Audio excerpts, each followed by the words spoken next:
One hot June, 1776, some men met together in a low building in Philadelphia, Pennsylvania. They met for one reason. They met to put off the shackles of a repressive British government.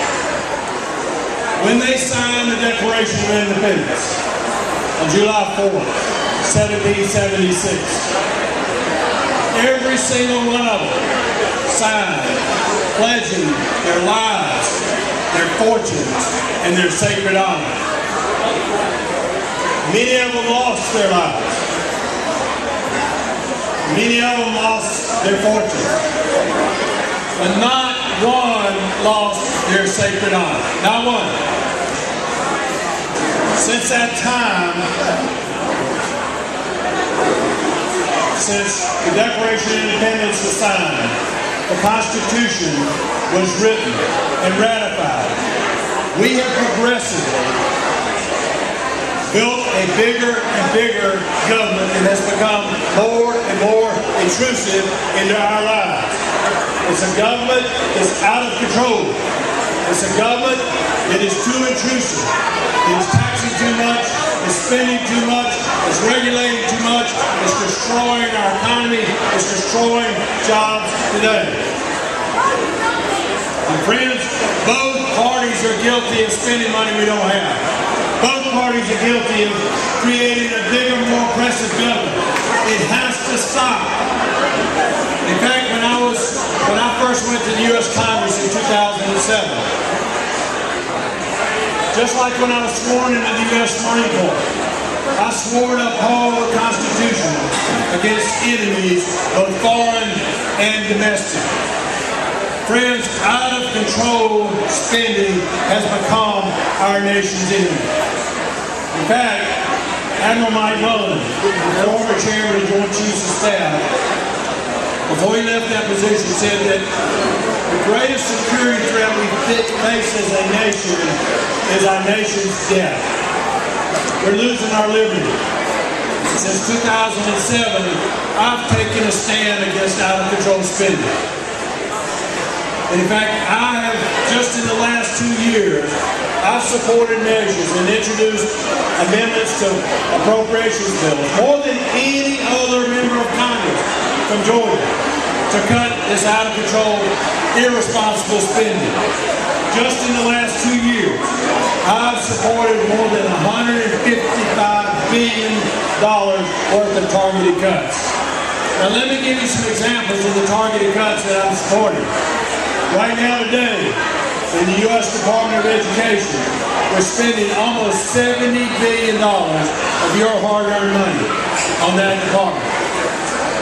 The average salary of fat cat bureaucrats in the Department of Education, those that have never taught a child to read, is $102,000 a year.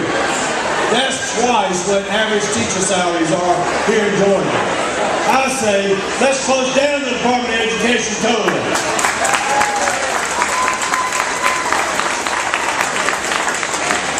Let's leave those dollars here in Georgia.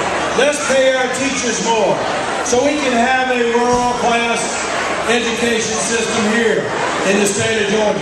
Let's get the government shackles that No Child Left Behind and now Common Core are putting up on our teachers.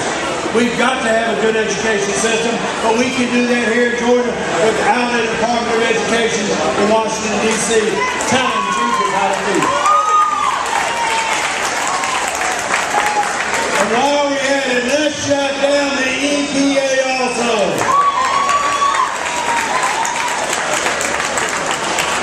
We have to be good stewards of our environment. There's no question. But we can do that right here in Georgia without spending billions of dollars on bureaucrats in Washington that are killing our economy and hurting job production today. Because I vote that way, and because I've been voting that way since I was elected to Congress, Plug for Growth has rated me the #1 member of the entire U.S. House of Representatives as a defender of economic freedom. I've been endorsed by TeaParty.net. I'm the only veteran in this race. I'm a U.S. Marine. I deployed to Afghanistan last year. I know about defense. We've got to support our troops. We've got to support our veterans. That is what the federal government should be spending money on instead of all these big bureaucracies. And as we see all these scandals that are going on today with the NSA getting your phone records and email records, and the IRS targeting what they see as enemies of the administration. All of that is a reflection of a government that's out of control. It's too big, it's too intrusive. That's what I've been fighting for in Washington. And while we're at it, why don't we shut down the IRS also? Get rid of them.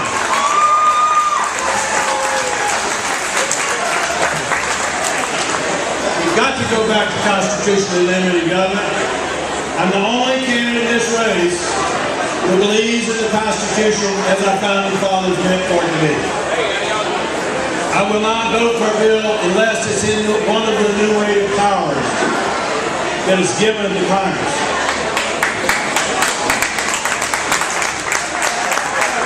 There are three words that describe who I am and what drives me. Conservative, constitutionalist, Christian. I'm the father of three. The grandfather of two, the husband for 28 years of my wife, Nikki Brown, who's somewhere out here with us today. I'm fighting for their future, and I'm fighting for the future of your children and your grandchildren. We've got to go back to constitutionally limited government. That's what I've been fighting for 6 years in Congress. I would appreciate your vote. I need your help. I need your support. I need your text. But most of all, I need your prayers. Because with your prayers, and by the grace of God, this is a race that we will win, and we will regain liberty and freedom here in America. Thank y'all so much. God bless you. Please vote all around for USA. Well, Joe, thank you very much. Let me thank Joe for what he has done for the Cobb County Republican Party. And many of you may not know this, but what he is going to do for Republicans all across the state of Georgia. I want to thank each and every member of the Cobb County Republican Party, my friends, and oh, by the way, I want to thank my good friend Jack Kingston for pledging to support me when I win the primary. Jack, thank you so much. God bless you. Normally, my stump speech is to tell a little bit about who I am, what I believe, and why I want to serve as your next United States Senator. Now, if I have to tell you who I am, I really am in trouble. Because Billy and I, as we finished my medical training in obstetrics and gynecology and looked all across the state of Georgia and other states, you know, we decided the best place in the world is the center of Cobb County, Marietta, Georgia, and it is. And I think you all will agree with me. And we have lived for 38 years, 4 miles from Jim Miller Park. So I think you know all about who I am. As far as what I believe, really it's what we believe. Because I am the voice, and I have been the voice for 700,000 Georgians for going on 11 years now in the United States House of Representatives. And it's not just my voice and what I believe in, it's what all of you believe in.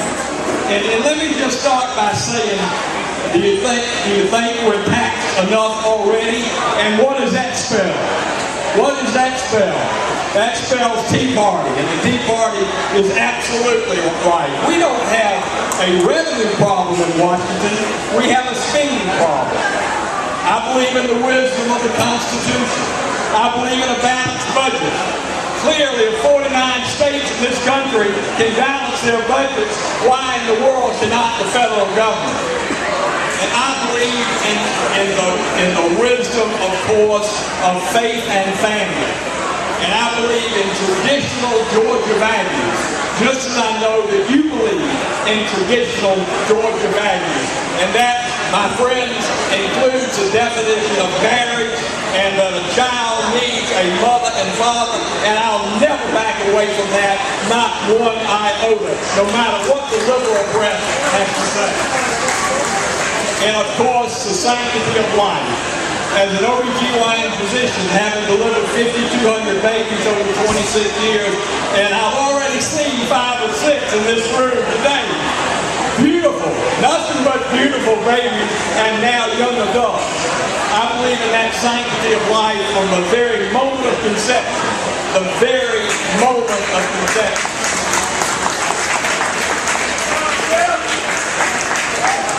Folks, this is a time for a rock-solid conservative leader.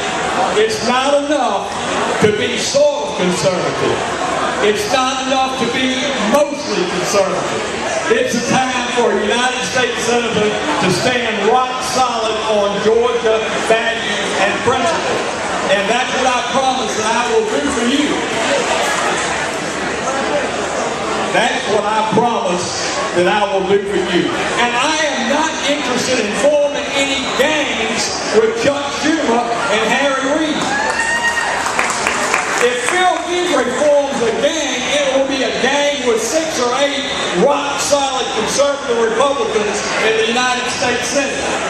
Or he will be a gang of 1 who is willing to stand strong and put a hold on a bad bill or put a hold on a bad nominee, and not just threaten it, but to do it. Now let me conclude with this. I am asked many times, all people seeking elective office are asked, why are you running? Phil, why are you running? Why are you willing to give up a perfectly safe congressional seat and run for the United States Senate? Well, let me just tell you, there are 13 reasons why I'm running. They're my little grandchildren from age 7 months to 15 years. Because I want to be sure that we can give them the kind of country that we haven't had an opportunity to grow up in, to make our way, to have a decent job and a decent living. And it's also for their parents, the 30 and 40-something, my 4 children and their spouses.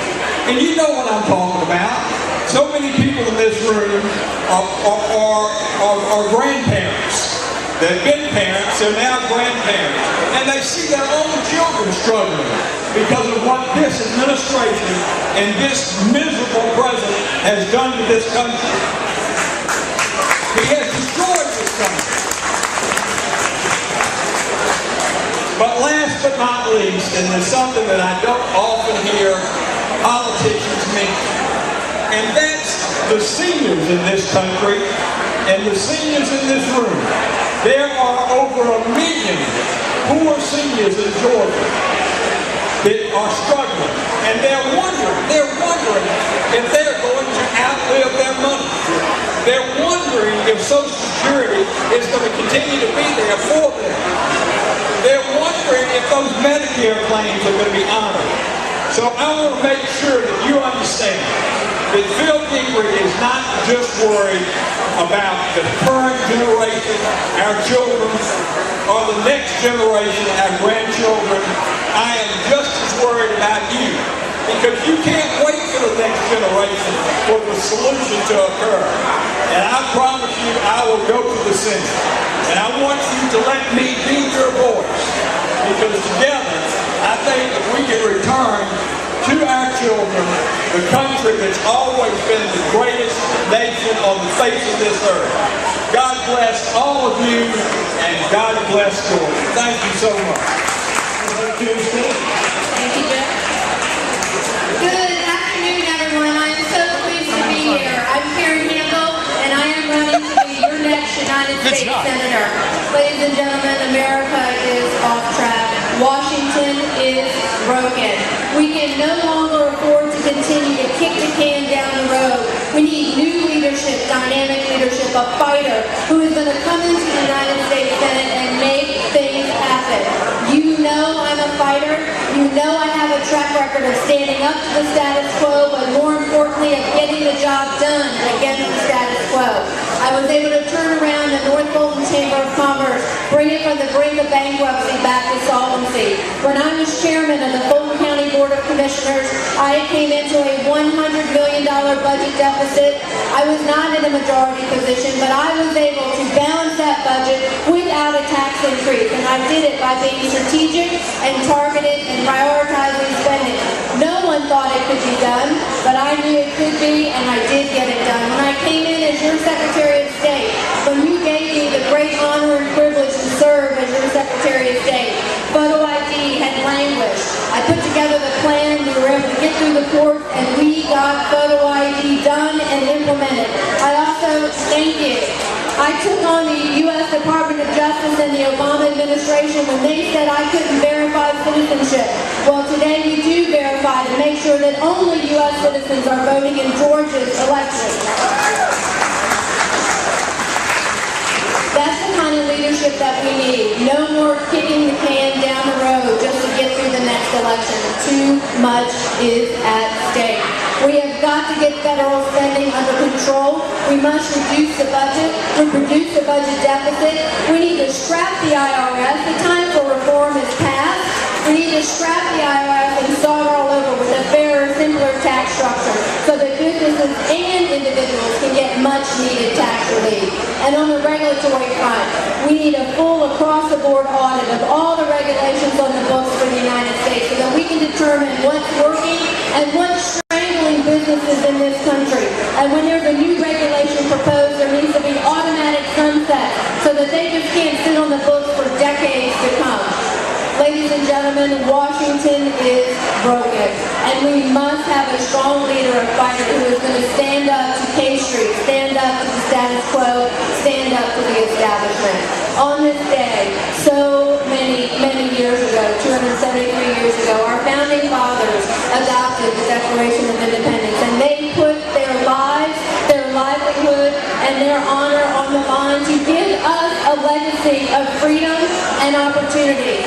So my question to you is this: what will be our legacy to the generations to come?